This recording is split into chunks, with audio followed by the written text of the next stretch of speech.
minutes? I did. I haven't read them yet, but I did get the minutes. That's what we're going to go through that first. There's not much to them. Yeah. Thank you, Debbie.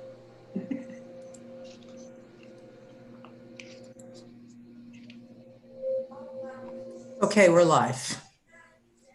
Thanks, Sally. Call a meeting of the Ethics Board to order. This is an open meeting. Do we, just so we know, do we have other participants other than the Ad Hoc Committee and the Ethics Board? Sally? I'm sorry.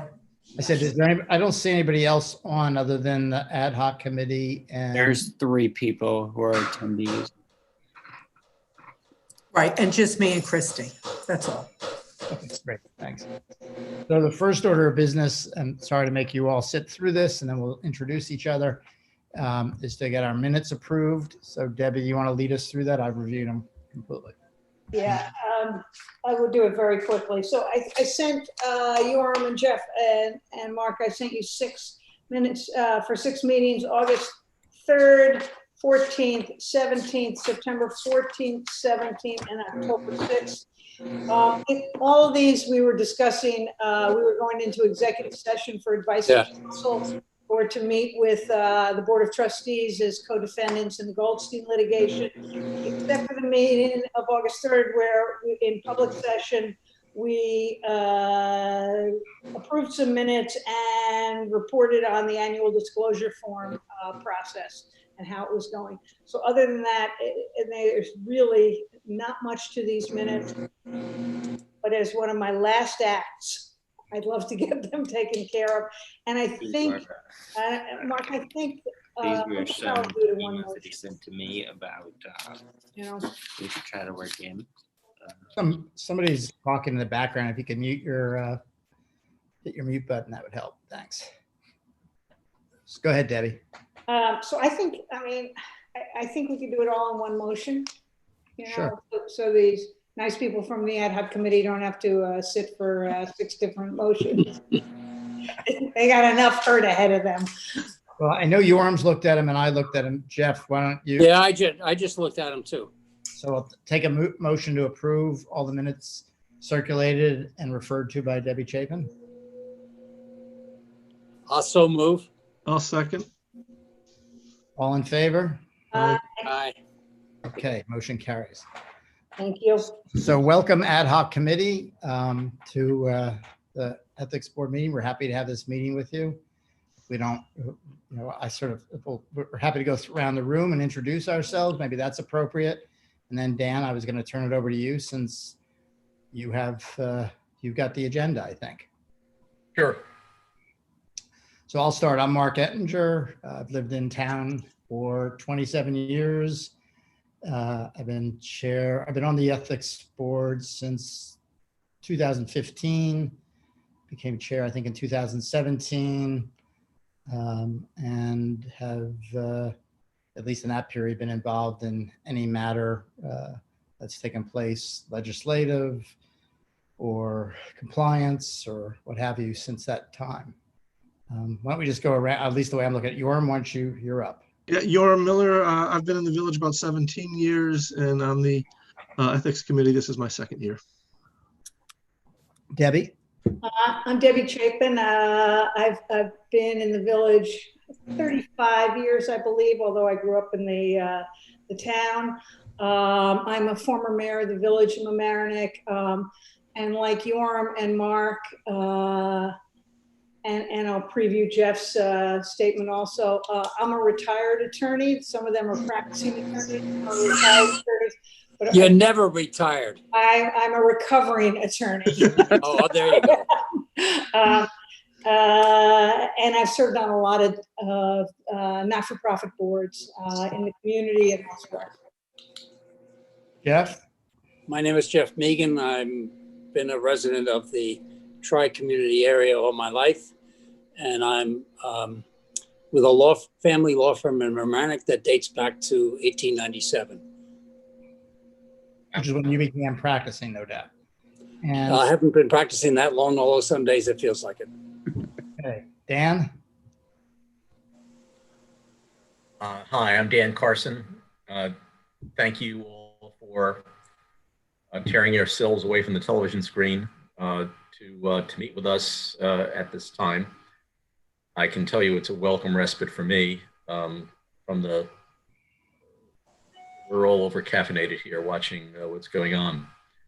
I'm Dan Carson. I have been a resident of the village of Mamaroneck for 28 years, raised our boys here, and most recently managed the Larchmont Temple softball team to the Westchester Hebrew Softball League Championship as of Yay. Hey, all right. Which is no small feat. Yes.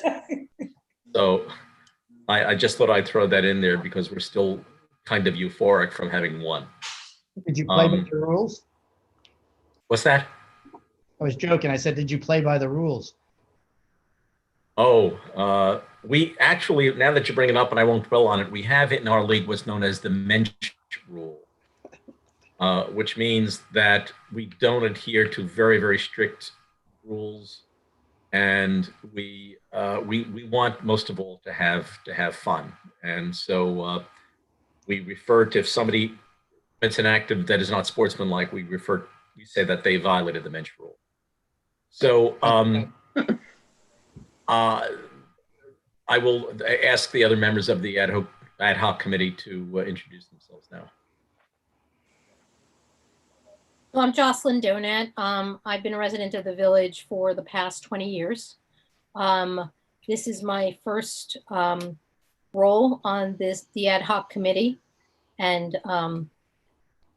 in the spirit of the softball team, looking to just have a lot of fun. No, I'm kidding. So I am a human resources executive for in financial services. Thank you. I'm Ellen Houtman. I've been a resident of the village for 25 years. In addition to being on this committee, I'm on the village budget committee where I've been for 2 years.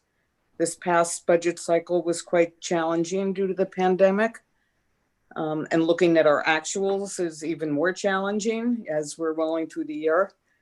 And I also, like Jocelyn, have a financial services background. I'm John Hofstetter. I'm a former trustee in the village of Mamaroneck, 3 terms. Worked in publishing for about 15 years, and now I'm a real estate broker. I served on the budget committee and on the library board of directors, board of trustees, and served in other services or other committees throughout the village over my time here, and look forward to working with everybody. Thank you. I am Brian Kerr. I lived in Mamaroneck my whole life for 25 years with my parents. Thank you, Mom and Dad. I just graduated from Pace Law School in May, and I'm awaiting the bar exam results, which should be in December. They should have been here in October, but thank you, COVID. So they'll be here in December. You have our condolences. Yeah, that's a long wait, having gone through it. Thank you. A long wait. Well, we're happy to be here. We want to help. I think Michael is, we have one more. Oh, Yeah. good. Yeah, one more. I felt left out there. That's all right. I'm Michael Copey. I am a 56-year resident of the village.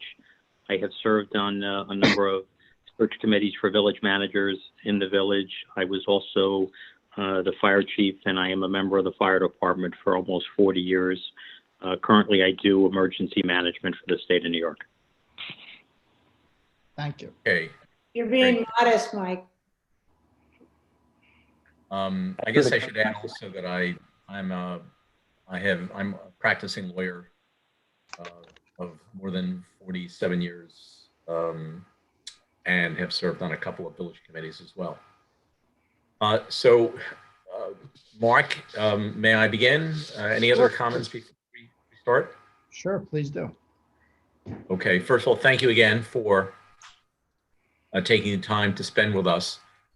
By way of introduction, our ad hoc committee was created by the Board of Trustees of Mamaroneck on September the 14th.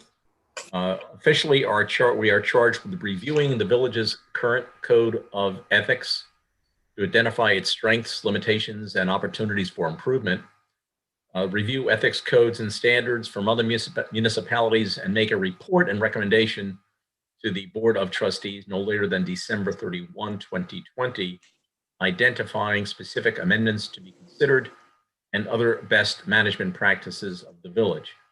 That December 31 date is, in my opinion, very aspirational. But for now, we're going to do what we can to see if we can meet it.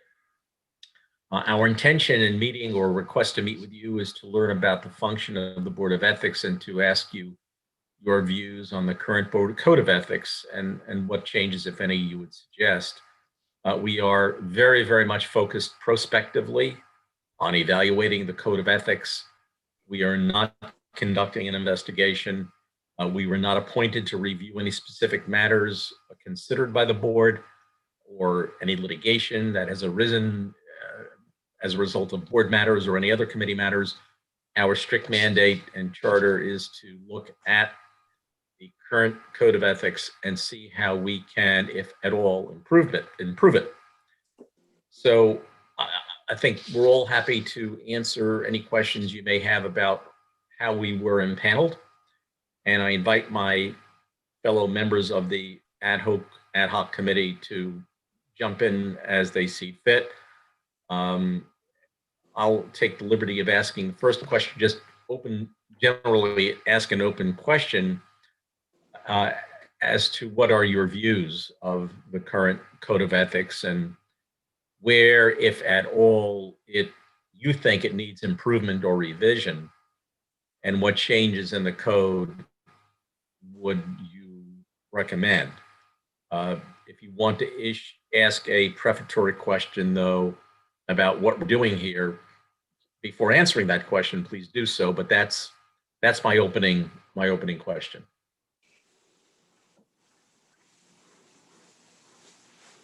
You know, at least as we understand it, the code was adopted in 2009 with the express intent, and those of you who lived in the village at that time may remember the environment that preceded it, to enhance the ethical standards within the village, the conduct of officials within the village, and expressly made it in some areas more specific, one might say stricter than, which the code specifically allows and contemplates, stricter than state law in a couple particular areas. In my 5 years, I found it a very workable code.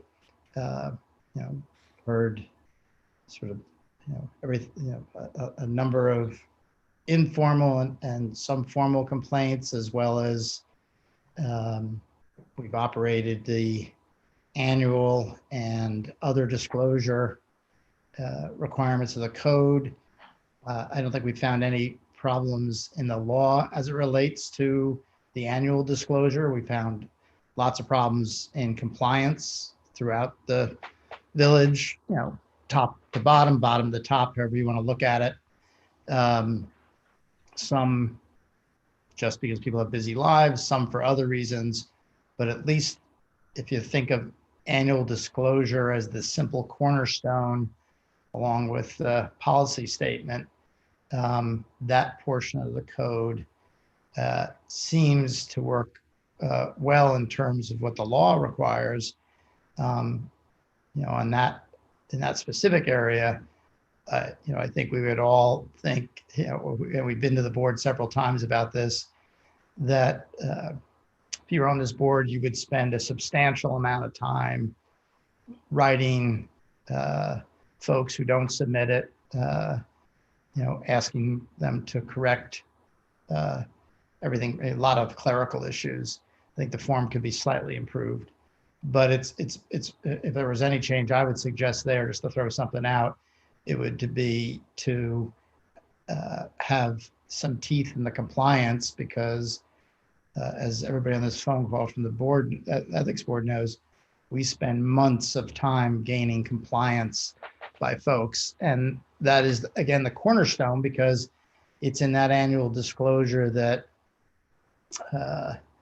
every village official subject to it is to disclose, essentially, in the broadest terms, their possible conflicts or actual conflicts. So I'd say that's an area that could be improved in terms of compliance mechanisms. Both we sent out multiple letters of, reminder letters, but that to me is the cornerstone of the code, which is transparency.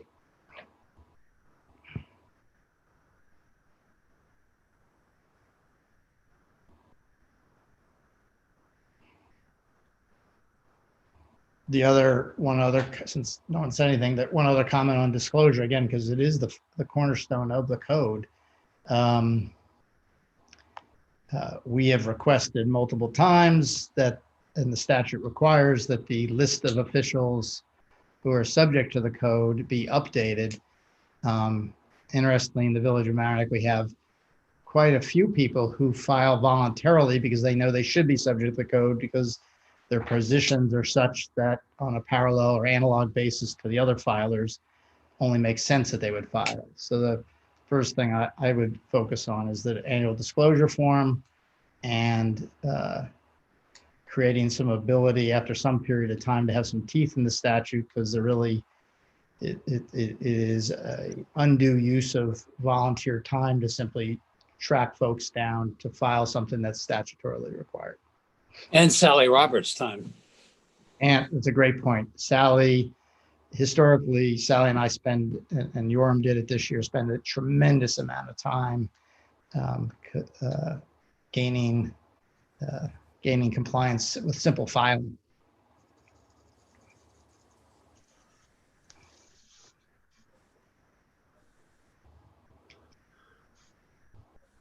Thank you for that. Yeah, I'll follow up a little bit with some of what Mark said as well. One of the things that we discovered in speaking to people whenever an issue would come up, even at the early investigation stage, is people were genuinely afraid of how they would be perceived as, talking to us, and sort of the consequences if someone who was lower level was complaining about someone senior to them. And I know in a lot of the brouhaha that led to the ad hoc committee itself, there was a lot of talk about we should be identifying the accusers. And it's something that I really hope, we take very seriously, because to us, the quasi-anonymous tips and sort of the whistleblowers, we can't do the job without having people feel comfortable coming to us. And really, I know there's a sort of gut instinct to let's make everything as transparent as possible. But I really would, the code is written with a presumption that everything is confidential, and what happens at the Ethics Committee's investigations and who we speak to is confidential. I'd really implore whatever happens to maintain that and even strengthen it, because we definitely encountered situations that we talked to village employees and they were clearly uncomfortable because of the perceived ramifications of talking to us. And knowing that then it was sort of widely discussed in the village that anybody that spoke to us, that should come out and be public. I would really implore you not, to protect the confidentiality, the whistleblowers, also the witnesses that we'd speak to. And this ties into another issue that I know came up, and I don't think we could have done our job without it, which is the subpoena power itself. Mark can speak longer than me, but it's my understanding in the last half decade, the ethics committee's only used the subpoena power twice.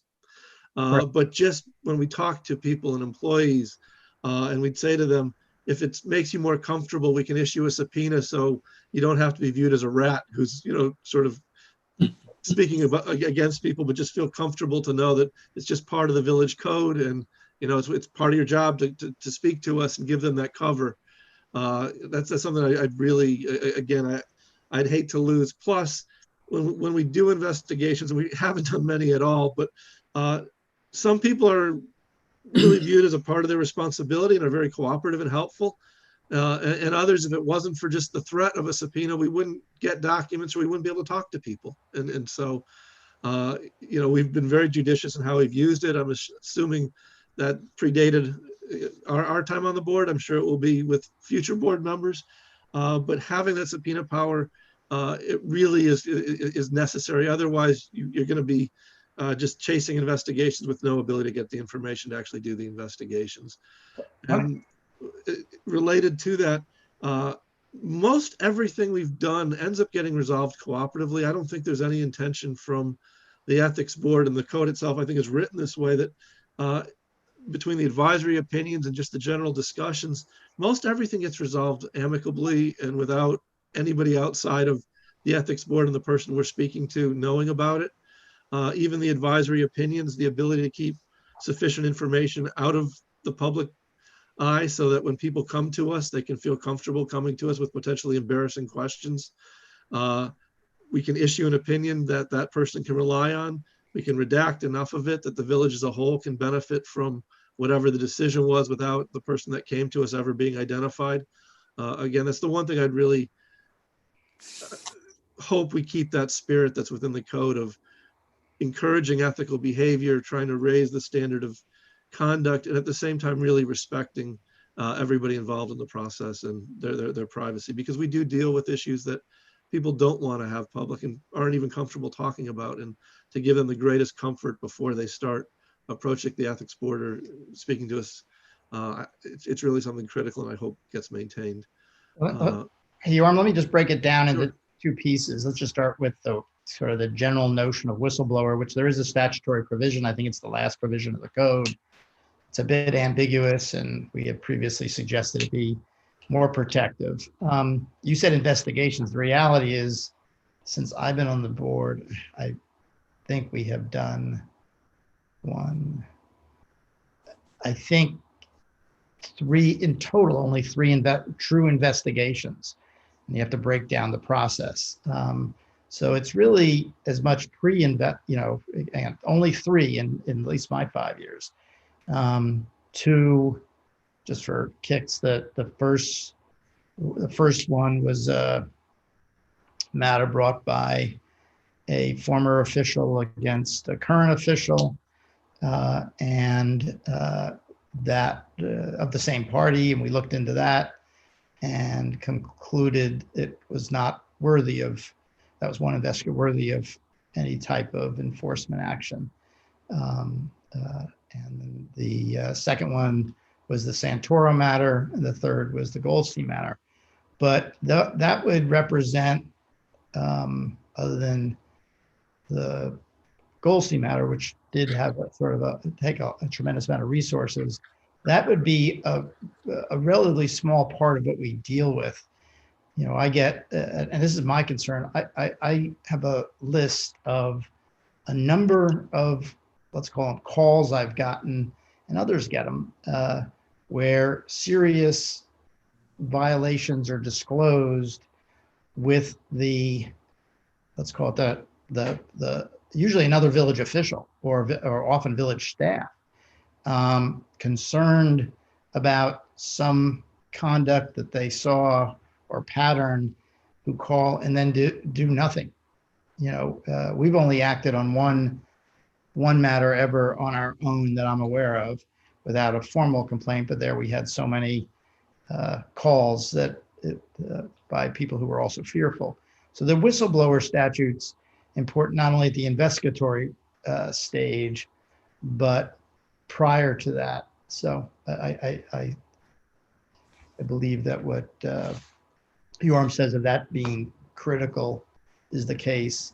On subpoena, as he said, we only issued two of them, although I know part of the impetus here, at least what I heard from the dais, was both as to wide-ranging investigations as well as what do you want to call it? I can't remember what the adjective was, but too liberal use of subpoena power, which neither of which we understood, having everybody on this board, with the exception of me, has only done one investigation in their years on the board. So we don't have that problem that's been commented on.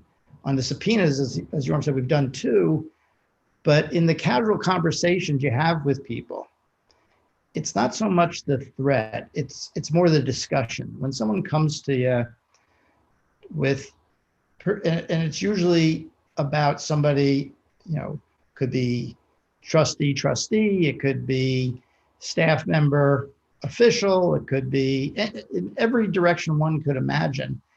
The person is no one calls like, there's no gung ho. I've never gotten a call that says, you've got to look at this. It's very timid, usually very fearful, very concerned about, when they say rocking the boat, worried about their own career path. And we have seen, I'm aware of people who have left the village with respect to matters like we're discussing. So I think it's really important to make it clear at every level, and maybe even to the point where trying to uncover a whistleblower or a tip or a witness when it's otherwise confidential should be proscribed, because we face that as well. This issue of who is the accuser. I think most people, anyone with law school knows that the right to face an excuse is trumped to a great extent, other than Sixth Amendment issues, criminal cases, by whistleblower statutes. But we need to protect the information flow. And we have seen it in recent times the idea that should be protected be actually attacked.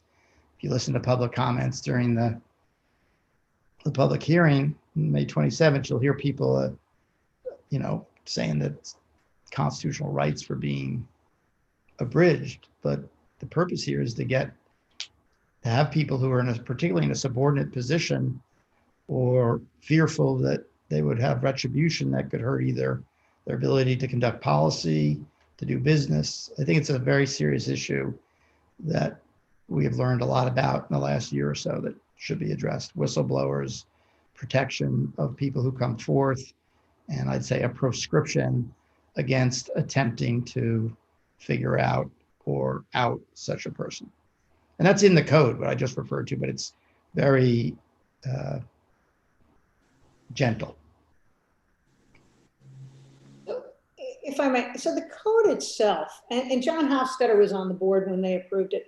My understanding of what the board did at that time was they intentionally tried to pass a law that was far more in depth than New York state law. And they wanted to, do something that would be a model for other communities. And if you look at the legislative history of it, which is scant, but there are quotes from then Mayor Kathy Sabo saying, this is something other municipalities will be looking to us for. I think overall the law is a good one. It does require some tweaking. I think I've been on the board almost 3 years, and I think in the first year and a half or so that I was on the Board of Ethics, we recommended, I think, 4 or 5 different changes to the law to the Board of Trustees. None of which, one we actually went to a work session on 2 occasions to talk to them about it. But they ended up not making any of those changes. And so I think that while there's some tinkering to be done with the code, and there are some big questions like, how do you balance due process with confidentiality? The code itself, it is good.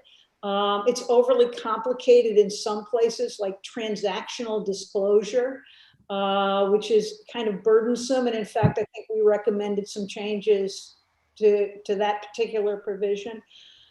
I think the bigger problem is, and this is not something you can legislate, is that ethics violations are often brought to the Board of Ethics kind of sotto voce. If you ask people to sign a sworn complaint, they say no, thank you. And so there's this perception that the Board of Ethics is, trolling LMC TV and trying to find, trying to trick people up and gotcha, which is not the case. With Jeff Meagan, who is the chair of the LMC board. Right. So And then as a corollary to all that, things get politicized. So I mean, we've seen, and this predates this board, you know, we've seen elected officials call us up about other elected officials. We've seen village employees call and officers call us up. And we've tried to impress upon the elected officials how serious certain things are and where the law should be changed, and have not had any success in doing that. So I think maybe one of the things you should look at is whether or not the oath of office that elected officials and volunteers sign. I think they sign. Yeah, I don't remember exactly who signs it. Include, you know, following the code of ethics of the village of Mamaroneck. Hey, Debbie, let me just jump in 1 second. It's not only the oath only refers to state law, right, Debbie? Right. The oath of office, which I asked Sally Roberts to send me several months ago, talks about, you know, I swear to uphold the Constitution of the state of New York, which is one of the most ridiculous documents, you know, ever created. I mean, if you've ever read the Constitution of the state of New York, it's insane. By the way, I have. God bless you. I was on a committee. I was on one of the committees that tried to get a constitutional convention going. It's crazy. So I think one of the things that maybe you could do legislatively is elevate the awareness of what the code is and how people must adhere to it. You know, and then the other thing we should say is that most of the issues that we've seen have to do with land use board members. And so maybe the rules for land use board members and elected officials need to be different from mere mortals. Would you repeat that, Debbie? I don't think I quite understood that. So land use board members, look, it's no secret that the impetus for your committee comes out of the Board of Ethics and the Goldstein matter. And it's also no secret that I think in the summer of 2019, we went to the village board and said, you know, it would be really helpful if the village code said, if you live within the notice area, if you get notice of the land use matter, you shouldn't be sitting on the deciding board. And I think it's harder, for example, on the budget committee to find a conflict of interest on the budget committee is different from finding a conflict of interest on a land use matter. Our code also requires board members to identify themselves as board members when they come before another board, and to tell the board of trustees that they have done that. That's the transactional disclosure. You know, I'm not sure if Ellen goes to the recreation committee that she should disclose that she's on the budget committee. I mean, I don't, you know, but I think if someone is on the zoning board and goes before the planning board, they should probably say so, you know? So I think you should read it. And the law requires it. And the law requires it, yeah. So I think you should read it with the idea that most of our issues have been related to, other than the purely political ones, where political enemies, either inter-party or of a different party, you know, come to us. Most of the issues, I think, Mark, have been related to land use board members. Oh, yeah, exactly. I mean, when I got on the board, I'm trying to remember. I think other than the Santoro matter, and there's another thing is, which is good. If there is a, if a matter comes before us, let's say by sworn complaint, there's a set of rules as to what can be disclosed or what has to be disclosed about the disposition of the complaint. Many of these matters never come to public, not that I say many, there aren't many, but few come to public light because, and I've always thought this was an important part of the job. I mean, you're looking at 5 people here who had, Jeff, actually, when I moved here 27 years ago, some broker suggested that he represent me on my house closing, but we haven't worked. None of us have any prior or social or real meaningful relationship. We didn't even know what parties we were in when we actually started working together.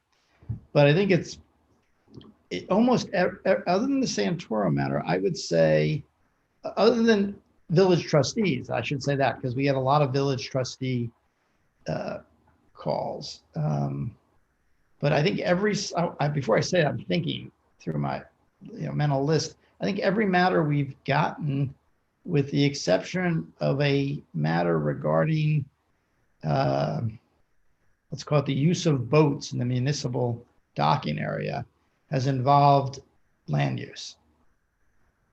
Every inquiry, almost every, put aside trustees, I think every matter that I can think of has been an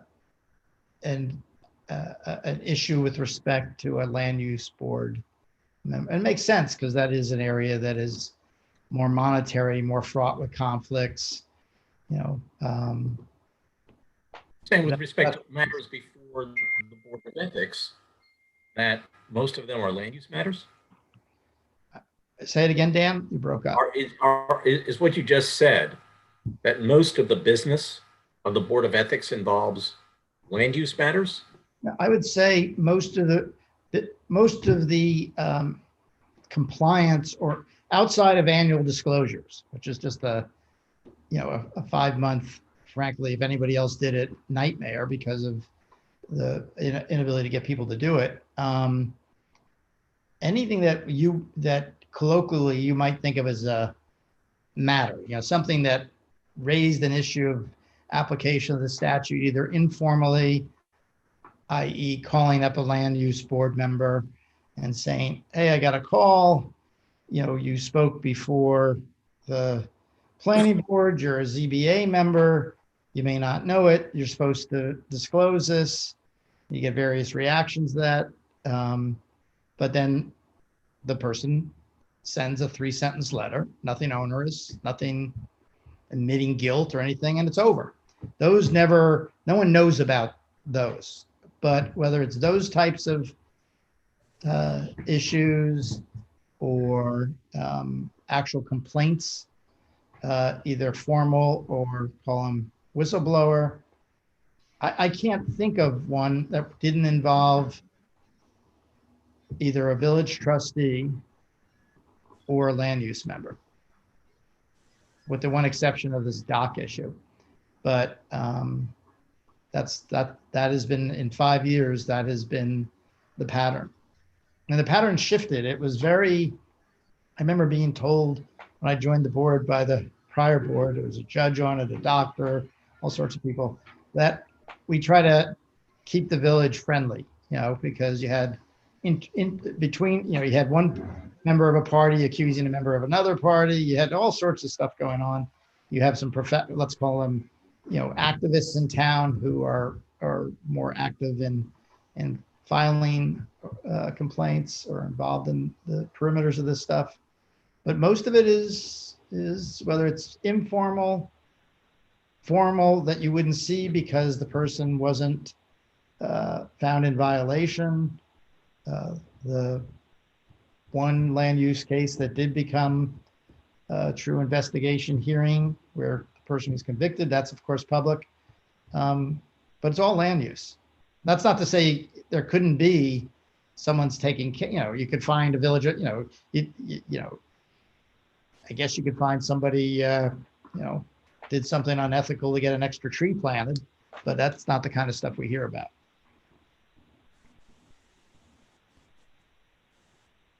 Ad hoc committee members, any questions from you guys? One thing I would say the subpoena power, I didn't say, Yoram used the word threat, and I don't think we've ever actually, it's never been used as a, like, if you don't do it, it's not like that, but it's knowing it's out there. both from a protective point of view for the witness, because people say, well, if I come forward, will you subpoena me so I don't feel like I'm just voluntarily coming? You get that quite a bit.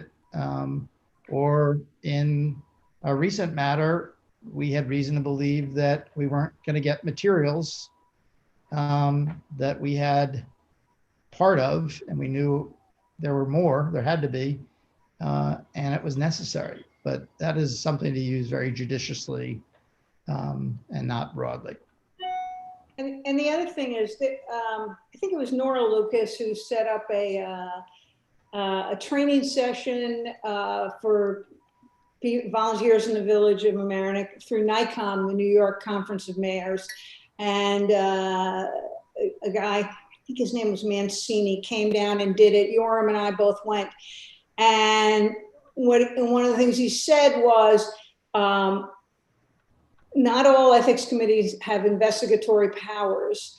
If you do provide for investigatory powers, you must provide subpoena power, because otherwise. Sorry, you must provide what? Subpoena power. Provide subpoena power. Yeah, because investigatory power without subpoena power, it just doesn't do it. But as Mark says, I mean, I've only been on the board for 3 years, and this is not something we have done frequently. We've only done it twice in the same matter. I mean, Right. it's been just, I can tell you for, just because it's anecdotal, that there have been situations where it's been discussed in the past, but, people were very judicious, very careful in where that might be used. And I think the fact it's only been used in one case, one kind of, as I describe it, as an accommodation, and the other because we had very strong reasons to believe it was necessary. We wouldn't have thought, if you had said, is there an issue? When I heard this comment made about that Trustee Lucas made about, I think it was her, about the subpoena, I was like, I didn't really even, sorry about that, understand it in a sense, because we had never faced it as an issue. It was something that, of course, we would use extraordinary. The proof of the pudding is twice in 5 years, and I'm not aware from my debrief from the prior boards that they had used it, but it could have been used somewhere else. We would not have thought of it as an issue that needed correction. We need the village attorney to guide people through what's a standard, a reasonable standard, but once that is established, it's not, we wouldn't have thought of it as an issue at all. Wouldn't have crossed our minds. Debbie touched on training, and of course, the state is one thing. We have a little bit of a different code, but I think that there ought to be some local training, and particularly of those members on land use boards, of what's appropriate and giving local examples and so on. I think that's where it starts. As Mark said, there's nothing that creates the emotions of citizens other than land use boards, with somebody coming into the neighborhood to do something, but and it provides good TV. But the training ought to be very practical and very much centered towards the land use boards and to others too, but more of a use of that. Plus, I think there ought to be more publication of the fact that people can use us for advisory opinions. If you're really in a quandary about whether you should say something or appear or whatever, or how you should do it, ask and you shall receive. Yeah, I mean, I have a list, I can't really go through it because it's confidential, but a list of officials who have come to us and sought either informal or formal advice. We've taken it very, very seriously. And by the way, on the training, as the board knows, we have asked to do training for a number of years. I don't want to say 5, but it might be 5. I think the statute needs to not only mandate that training be done, which it does, but it should mandate a reason. I don't know how you do this, and maybe Ellen will have an insight in this when you guys all talk, but it ought to mandate resources, because if you want to do training, we're all just like you, citizen volunteers. you need resources. You need some village staff to help you. You may need some dollars for printing materials. You know, it's just without the BOT specifically saying yes when asked and specifically dedicating resources, it is a very difficult task to do. Mark, I'm in the process of trying to find out what the state offers on an annual basis. Yeah, well, That there is perhaps the could problem. mandate. Yeah, I see what you're saying in terms of money. Yeah, I don't know. I know that we weren't given the resources and asked for them. Yep. And we you know, that dovetails frankly with some of the legislative stuff. But I did go to a class the state offered today on conflict of interest. But there was no indication on how often it was offered. Right. And the conflict of interest provisions in New York state law under Article 18 are so very different from the conflict of interest. You know, I mean, you know. Yeah. Yeah, but the conflict of interest law for the state has provisions that the village doesn't seem to apply either. like,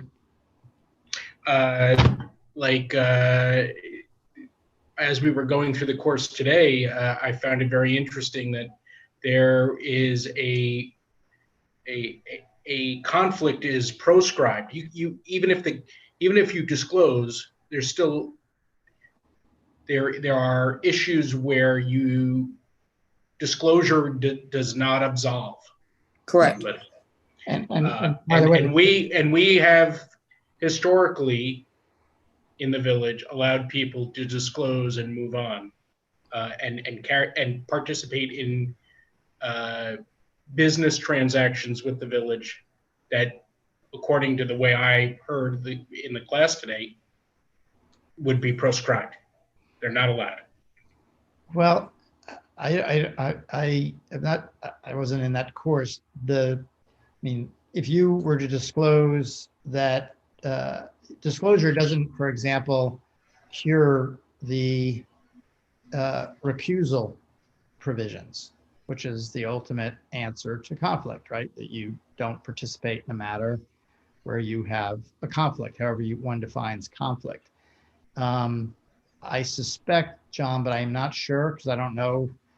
Yeah, if I knew, you know, we haven't had this matter come to us, which is ties to another issue, probably embedded in our earlier comments, that you know, disclosure should not be a cure, and I don't really think it is. It may be treated or may have been treated in practice inappropriately, or perhaps because there's no complaint, formal or informal, that the then ethics board didn't know about it, or the state compliance folks didn't know. But that is not under the current statute. It's not exculpatory because you disclose. If you have a conflict that would require recusal, you have to recuse even if you disclose. But I'm sure there's something in state we just don't know, John, about. So, Mark, I think it would be helpful if we came up with, they're on a tight time schedule, but the list of legislative changes that we know, you know, in your 5 years have been proposed formally or informally to the Board of Trustees, because that will give you an indication of how working with the code, shortcomings have made themselves known. Have you made recommendations to the current board? Yes. Yes, and they've been rejected? We have made, let me try to answer it in a broader context. So when I got on the board, you know, there's some good people. They gave me a bunch of materials, and I could see that legislative changes had been suggested before. But I can speak in the 5 years that I've been on the board, and we can give you this. We have had 2 different village attorneys draft legislation. We have that legislation drafted. We have a list of, I would say, because we do think the code works. We don't see fundamental problems in the code, whether it's an application. We see the fractious environment that we're in causing issues, and prior fractious environments causing issues. Or lack of training. or lack of training, it could be, but we haven't seen, and there's some definitions in Debbie was about transactional disclosure that could be improved, and we suggest that, but we have made, Ellen, I have a list that I actually was putting together to send to either as part of a report by our whole board or just sort of a, hey, here's my, as I get off this board, here's my list of unfinished stuff. But we can supply you over the coming weeks with a detailed memo list and actual draft legislation. That would be terrific. You know, most recently, we provided very detailed draft legislation. You know, one of the things that I suspect John and others that have been in village government for years have heard is there's this concern that if you know, when recusal issues have come up, we've been, you know, requested, don't do anything.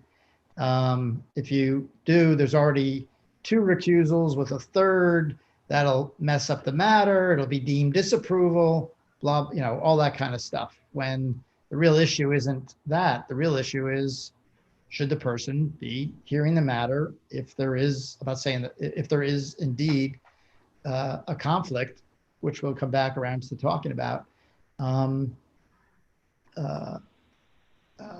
So I would just say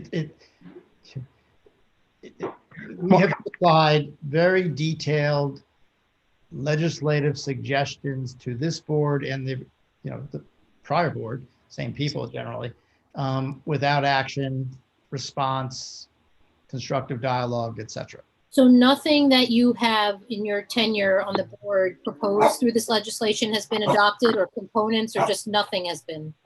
I mean, even down to Jocelyn asking them to update the list, which is statutorily required from 2009, has been not responded to.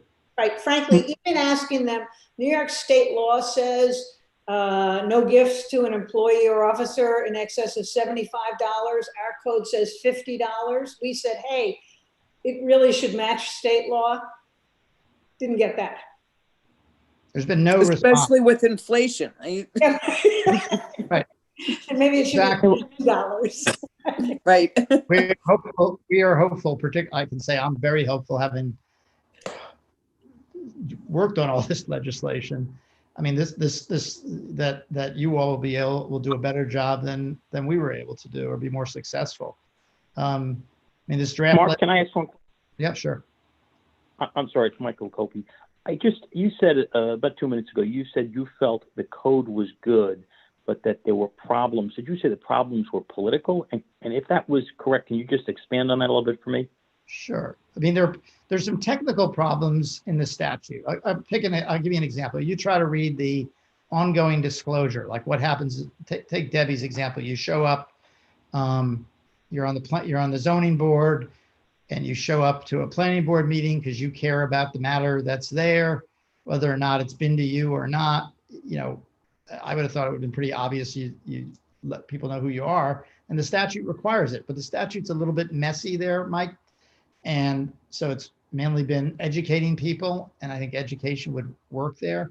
I think that there's a predominance of the complaints that emanate out of political disagreements between people, or, you know, are, even if the matter isn't related to the disagreement, the nature of politics in this town is that politicians make complaints about other politicians. And I remember being told when I got on the board that part of our job was to sort that through to keep the village friendly. So in today's, you know, world, you know, things, you know, in my judgment, I think everybody would agree, going back to Yoram's opening comment, you know,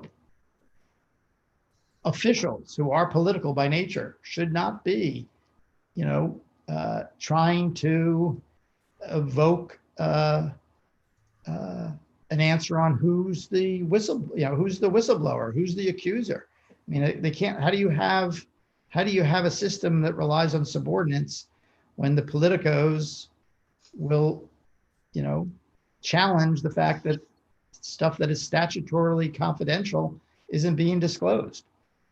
So I think, protecting the whistleblower because remember, everybody that's subject to this we still haven't had an employee, right? It's always appointed officials, or we have one sort of employee issue, a police issue years ago, but we determined it wasn't in our jurisdiction. But it by nature is the appointed or elected officials appointed by elected officials, or the elected officials themselves, who have let's say tried to break through that whistleblower concept, or who have taken steps otherwise to call it make 5 volunteers' jobs much harder. I mean, it's the worst job in town, so I can tell you that.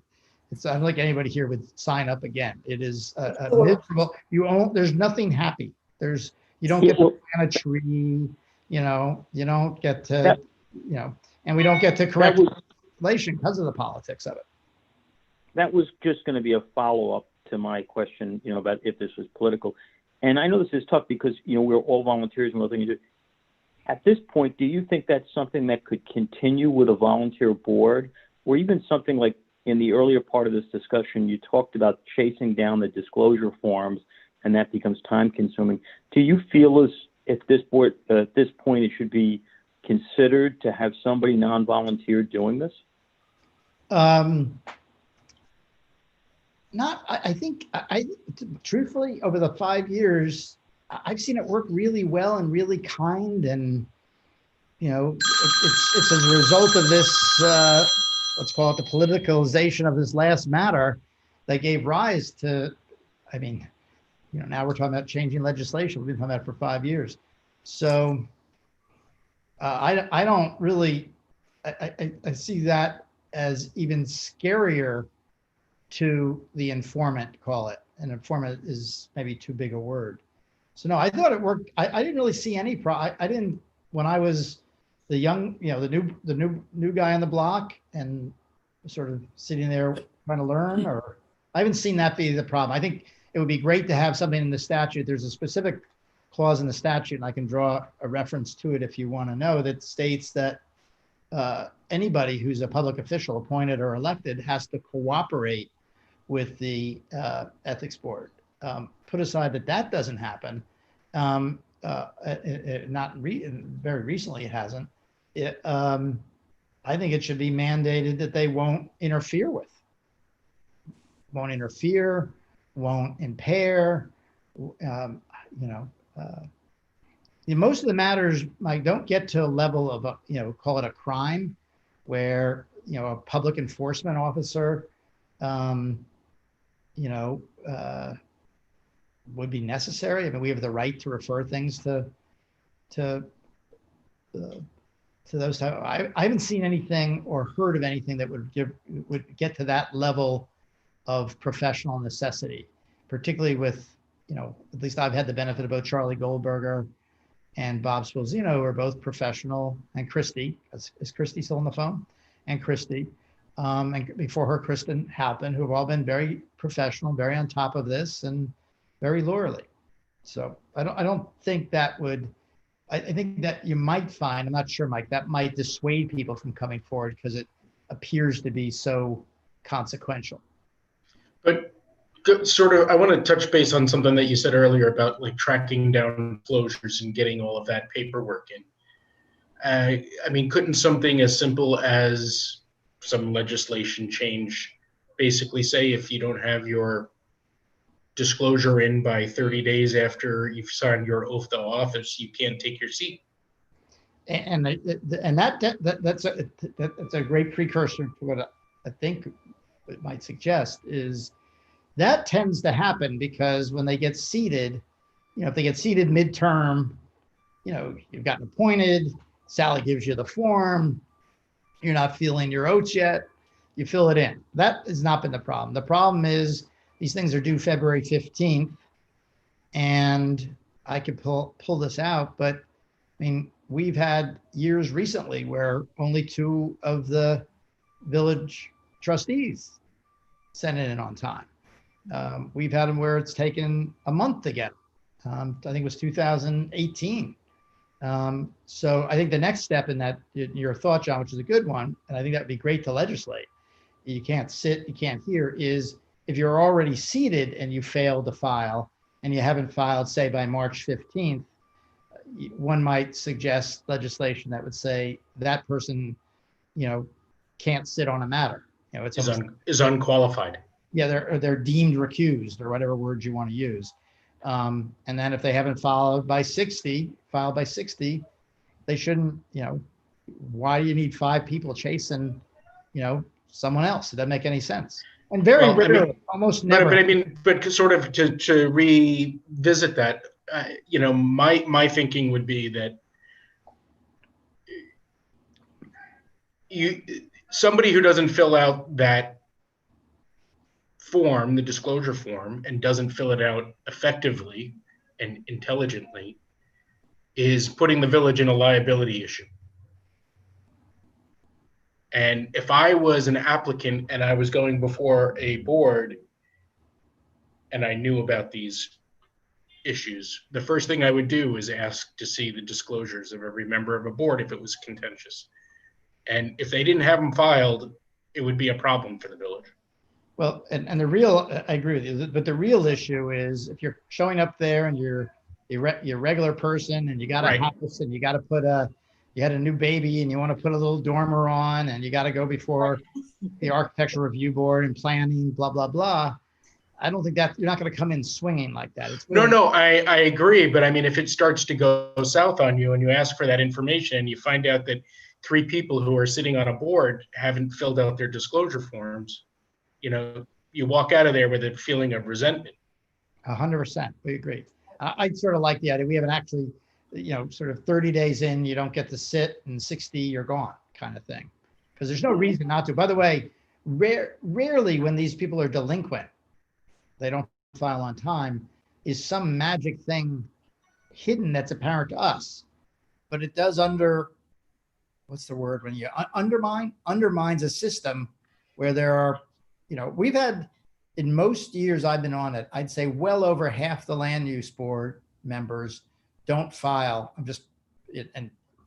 forgetting the tree committee and I'm forgetting the budget committee and rec committee, but we've written memos on this to the BOT, but of course that year they didn't file on time either, is there needs to be, a clear consequence for not filing because of really before it gets to an enforcement action or a hassle for an applicant or a liability issue. It's just a damn form. You just fill it in. It's not a hard form to fill in. Right. So we had come up, I think 2 years ago, with a timetable that we, for the first time, that we tried to adhere to. And basically it was, if you don't file by this date, we're going to hold our breath. And if you don't file by the next day, we're going to hold our breath for twice as long. Eventually I think it came down to, we're going to tell the Board of Trustees, which we ended up doing this year. But you know what, John, that is burdensome for the Board of Ethics and salary and toothless. So you're right. On the other hand, if I were an applicant before the zoning board and I was there with my architect or my attorney and I came and there was not a quorum because someone had not filed their financial disclosure form, I'd be really angry. Which goes back to why there has to be, if you're going to do anything that has any teeth with respect to almost anything in this code, at least land use boards, and this is done in many other jurisdictions. I'm sure you guys will research it, do a better job than we did, but there needs to be the ability to pick an alternate that also, so that people don't feel that they can recuse. You know what I mean? Like, you get vested in these committees, you're working on something and then you realize you have an issue or you got caught or you didn't really think about it because you're working so hard. There needs to be not only the teeth for enforcement, which has a lot of negativity to it, but also a route. We've had in recent times a board which was down to only 3 members, and the the pressure to not remove somebody or not to bring up an issue did come up. So your first thought about you don't sit without it is a great one, John, and should just be extended into the process.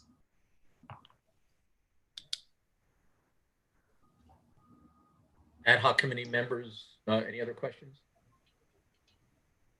Is there a separate, do you keep a discoverable open separate file for your advisory opinions? And if so, where are they kept? Well, the informal ones aren't kept anywhere, and advisory opinions are confidential. So there is, Which is good, because that lets someone come and say, hey, you know, I don't know about this. My uncle owns the house next door, or, you know, those kind of things. so somebody might call up and say, I have a quick question for you.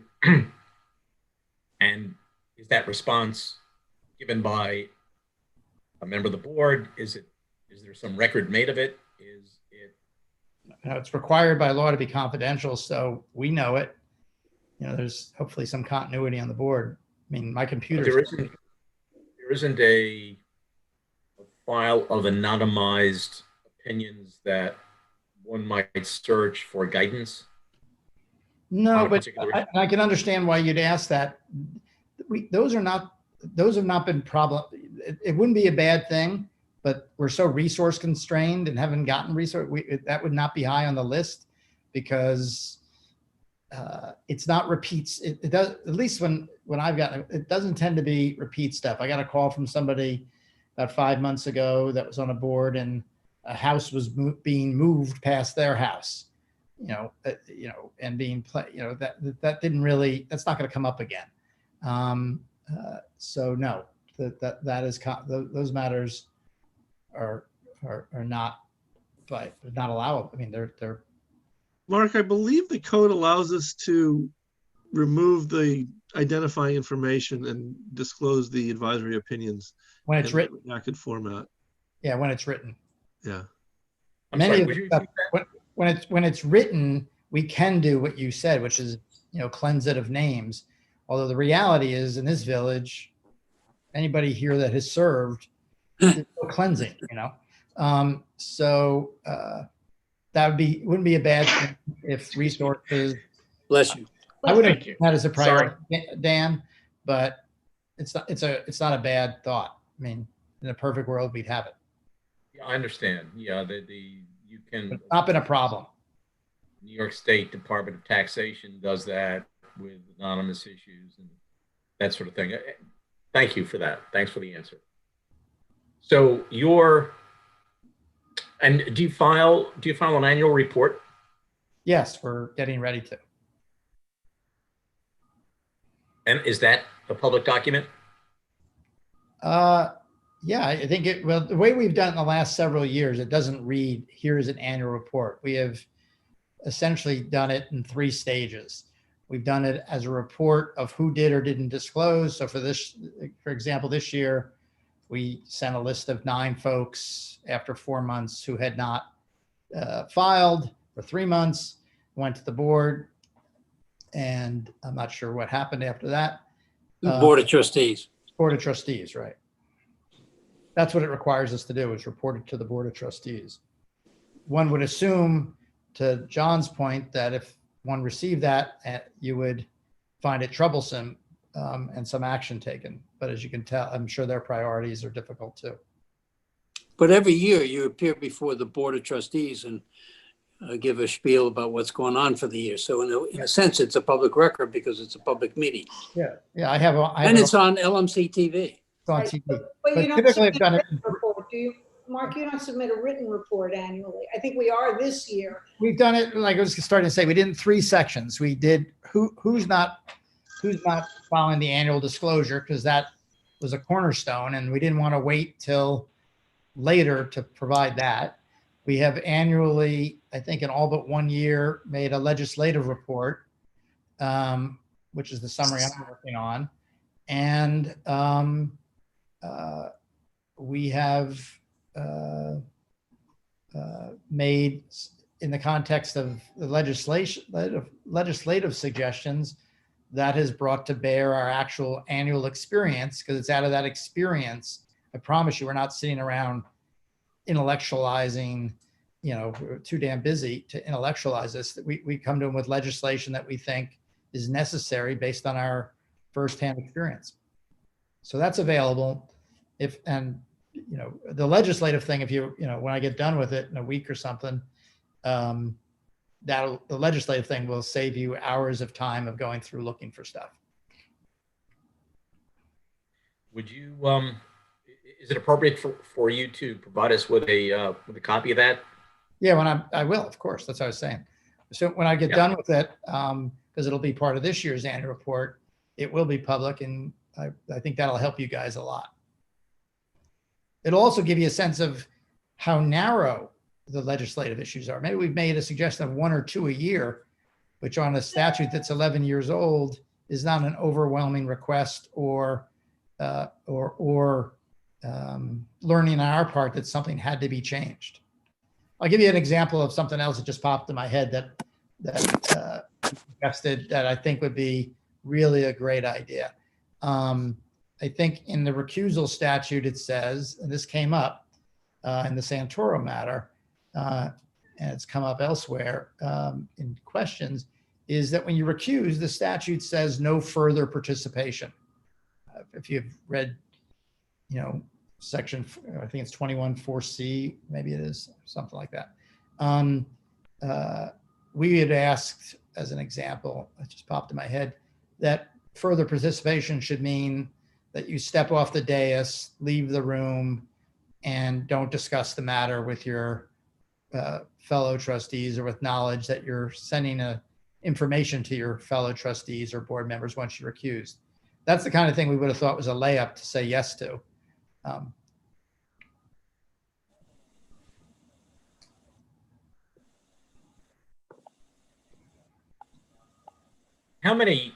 Just generally, how many matters do you handle in a given year?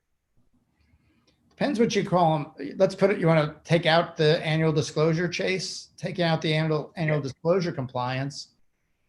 I mean, like I said, in my 5 years, we had, I take you through each one. We've had, I believe, 2 formal hearings, which means those each had investigations to them. That was Santoro and Goldstein. We've had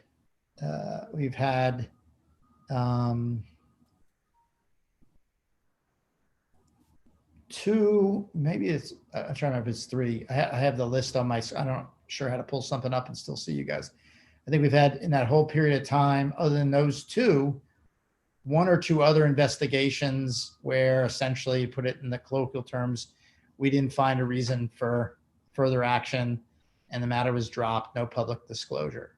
So we don't have a volume of matters. This notion of wide-ranging investigations or anything like that is just not the case. Well, we do have, I'd say, pretty regularly informal questions, but nothing that you would think of, Dan, I think, in the way you use the word, a matter. Very. No, I was getting more at a flow of questions that you get, and when you get them, do you convene on a regular basis to discuss the matters that have arisen in the last week, and do you keep a docket of inquiries, which of course would be confidential, but when you get a inquiry, do you record it and docket it?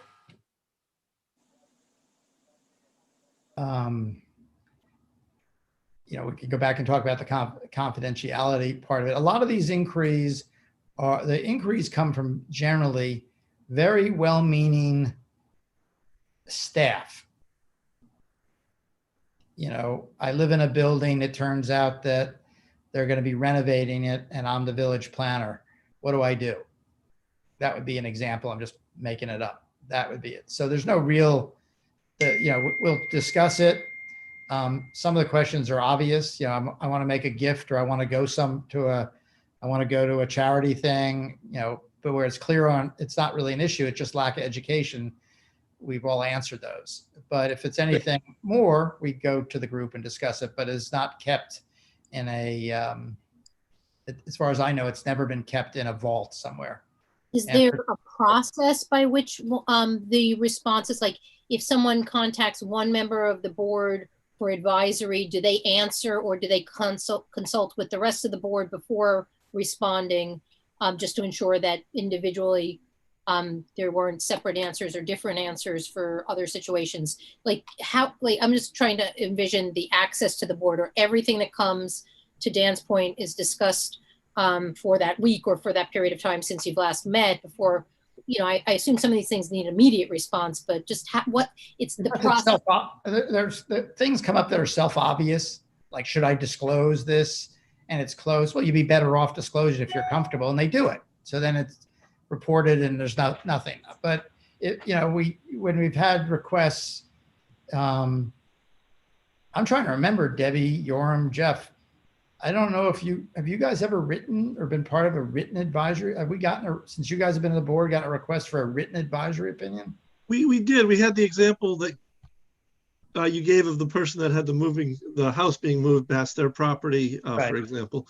And I thought our process worked very well, which is you'd forward along whatever the information you received from the person was, and we'd schedule a meeting.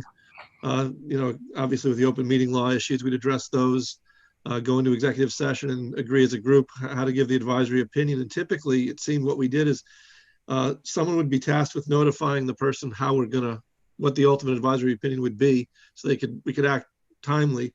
And then as a group, we'd sign off on some language in terms of formalizing it in a written format. But that's typically the process that we followed. I also don't think that people call up various members and ask them something and they give opinions. We almost do everything together and talk about it. So we don't, if there's a perception that people call us separately, that's not, everything's brought before all of us. There's nothing, for example, Jocelyn, there's nothing when I get, because I'm the chair, I get the calls. Yeah. I'd love someone else to get it. I don't think there's anything that's ever come up unless it was so embarrassing and so difficult for the person. But I can't think of one of those where we as a group have been very transparent and fluid amongst us. Yeah, there was no perception, just to be clear. It was just, I'm trying to envision how people or employees access you. So that was the reason behind my. The more interesting thing about advisory opinions is why people don't access it.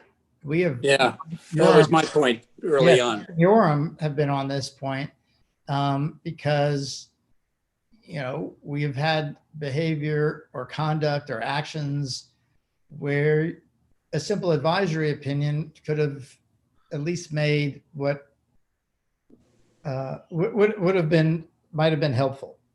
But I think that you don't have people ask you for the advisory opinions, or informal things are almost always, Jocelyn, is this okay? I want to know. It's not particularly, we haven't had them that are particularly difficult or taxing. It's never the person who you might perceive as someone who would violate the statute who asks you the advisory opinion. We wish they would, because it would work out. It would be sensible. I take it you haven't been in a situation, or have you been in a situation where someone said, well, look, the committee, they committed an act which appeared to be a violation of the code, and said, oh, but I got John Doe from the Board of Ethics said I could do this. The Board of Ethics said I could do this. No, and we've also never given an advisory opinion where the person would, just ignored it. We have had cases where when matters have come up and we have, it's not like we just go out and, like we're not trolling meetings. Like I've never looked at one meeting in 5 years without somebody saying you need to look at a meeting. I prefer to watch, NCIS or the news or, George Carlin reruns, so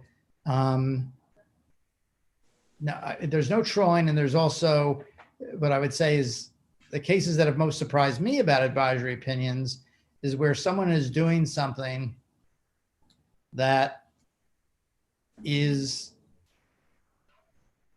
it's readily clear it's a statutory issue, readily clear.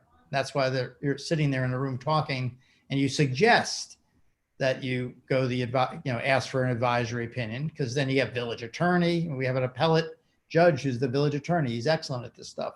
And Charlie was great at it, where they choose not to do so. That's always baffling to me. I don't mean to interrupt, but I actually have to leave, but I just wanted to say thank you very much to everybody, and I apologize for having to take off. Yeah, I think we've taken a good deal of time, and I'm very conscious of it. So I think we can, barring anything urgent, I think we can adjourn. Is that okay with members of the ad hoc committee? Absolutely. And I think if you want to discuss this again, in the context of reviewing the actual legislation, we're happy to do it with you. I would just say that so much of what has happened here that led to the formation of your committee, the comments made from the dais aren't grounded. I'm not saying having you guys, we're glad you're there, because maybe you'll be able to achieve what we haven't been able to over a decade. But this came out of a fractious political environment, which I think getting the politics out of the ethics board. There is no politics I've ever seen within the ethics board. This board, the prior board, but to shield the influence of elected people who have stakes in the fate of other people that aren't grounded in, evidence would be a good step forward. That would be healthy. Great. Thank you. Thank you very much for your time. This has been enormously helpful. All right. Good luck. Thank you. And thank you. Thanks. Thanks, guys. Thank you. Good night. Nice Mark, do you want us to stay on and we'll do the formalities of closing the meeting? Sure. Thanks for reminding me. I almost closed. Yep. Oh, good. Okay. So I guess that's it. I'm working on this report. I will circulate it to you guys within the next handful of days. We are expecting, I believe, that the next memo of law in the Goldstein matter is due. I think it's the 14th. It might be the 17th. We'll see that. And I thought it was useful to wait to file whatever we file until that has occurred. So that's all I have. I'll take a motion to close unless someone's got other business. I'll make that motion. We are very grateful to you. I'll second. Any opposed? All in favor? Certainly not. All in favor, raise your right hand. Night, guys. Thank you all. Peace, love. See you guys. Weekend. All right. Thanks, Sally. Hey, Sally, Yeah. stay on for 1 second. I'll do what you asked me to do. Okay, but I'm going to